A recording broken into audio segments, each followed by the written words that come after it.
Hola, buenos días. Bienvenidos a nuestra primera clase sobre lenguaje. Mi nombre es Alexis de Ganjas y esta vez vamos a tratar pues la idea del lenguaje en un aspecto muy básico, muy general, o sea, que se ha dicho sobre esta cuestión tan humana, ¿no? En qué consiste el lenguaje, la comunicación, las palabras, los sonidos, todo esto que todos los días, digamos, como de forma cotidiana usamos, tanto internamente como externamente, pero que pocas veces nos ponemos a reflexionar en qué consiste, ¿no? Bueno, supongo que habrá muchas dudas más adelante sobre qué es realmente el lenguaje, ¿no? Hay muchas preguntas al respecto. Muchos investigadores y lingüistas y filólogos, poetas, se han preguntado, filósofos también, ¿no? Tenemos a Wittgenstein, por ejemplo. Se han preguntado en qué consiste el lenguaje, por qué es tan importante para nuestra esencia de ser humanos y por qué no llegamos como a un trasfondo de qué consiste realmente. Entonces, primero vamos a tratar un poco las generalidades y tal vez luego nos profundizamos un poco en estas cuestiones. Bueno, el lenguaje existe desde que el ser humano está en la Tierra. Naturalmente ha evolucionado constantemente. Y como todos saben, hay una historia en la Biblia sobre esta cuestión. Es la Torre de Babel. Cuando los seres humanos hablaban un solo lenguaje, se propusieron construir una torre que iba a ser una inmensa, pues sí, una inmensa torre que iba a llegar hasta el cielo y iba a ser la más grande de todas. Pero lo que hizo Dios fue decir, no, pues, ¿cómo voy a impedir que estas personas hagan esta torre? Entonces dijo, pues vamos a confundirlos y vamos a hacer muchos lenguajes. Y en ese momento, como ya no pudieron ponerse de acuerdo, la torre quedó incompleta, ¿no? Esta es una leyenda de cómo se creó el lenguaje. Pero bueno, ya cómo se creó el lenguaje como tal, biológicamente o naturalmente es otra cuestión, ¿no? Durante mucho tiempo algunos pensadores, pues como Humboldt, sugirieron que es una cuestión del espíritu, ¿no? El lenguaje es la manera en que el espíritu se comunica con el exterior. Más adelante, pues tenemos a Fernández Saussure, que es un lingüista suizo, y con él es un antes y un después sobre esta cuestión, porque él dijo que básicamente el lenguaje está dividido en dos partes, un significante y un significado. El significante son básicamente los sonidos de que está hecho las palabras, ¿no? Por ejemplo, si digo árbol, toda pues, la reunión de los fonemas que forman esta palabra árbol son el significante o la manera en que se manifiesta la palabra. Y el significado sería lo que está de fondo de esos sonidos, ¿no? O lo que se transmite a nuestra mente cuando se dice esta palabra, árbol, o tree, o baum, o en otros idiomas, como se diga árbol.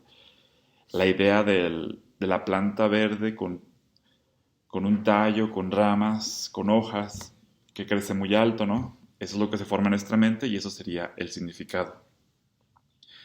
Y lo que dijo Saussure es que básicamente, y eso es muy revolucionario, no hay una razón de ser de que el significante y el significado tengan, ¿no? Como que no hay una razón de por qué no se podría decir de otra forma árbol, ¿no? Como se puede ver en muchos idiomas, se dice de muchas diversas maneras. Pues lo mismo en español, no se podría decir de otra forma. Es solamente son una reunión de sonidos y fonemas, pero podría decirse de otra manera. O sea, no es que hay una razón metafísica o profunda por la cual la palabra árbol se diga árbol. Es simplemente porque así se ha dado en el español, ¿no? Y bueno, más adelante, pues Saussure planteó esta cuestión. Eh, Fue un antes y un después de la lingüística. Posteriormente tenemos a un lingüista ruso que se llama Roman Jakobson. Roman Jakobson lo que nos dice es que hay varias funciones en el lenguaje. Tenemos la función emotiva, la función conativa la función poética, la función referencial, la función metalingüística y la fática. Entonces veamos rápidamente en qué consiste cada uno de estos. La función emotiva es la que expresa emociones, eh, sensaciones, estados físicos, etc.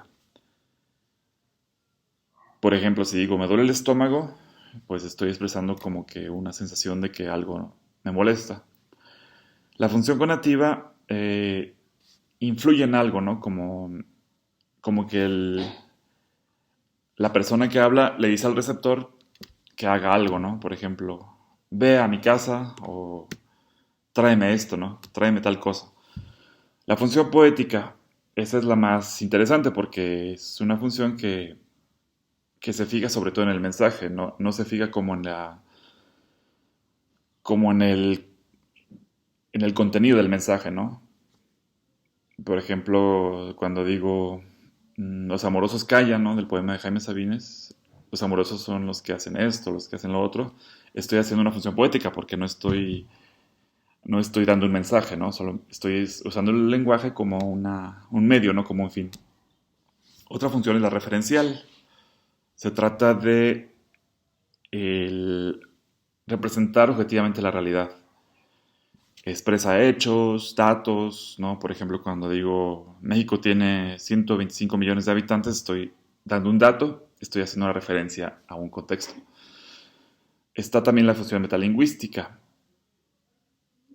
que es como la que se refiere al código, ¿no? Cuando hablo, por ejemplo, de fonemas, morfemas, cuando hablo de la gramática, estoy haciendo un uso de la función metalingüística. Y por último tenemos la función fática.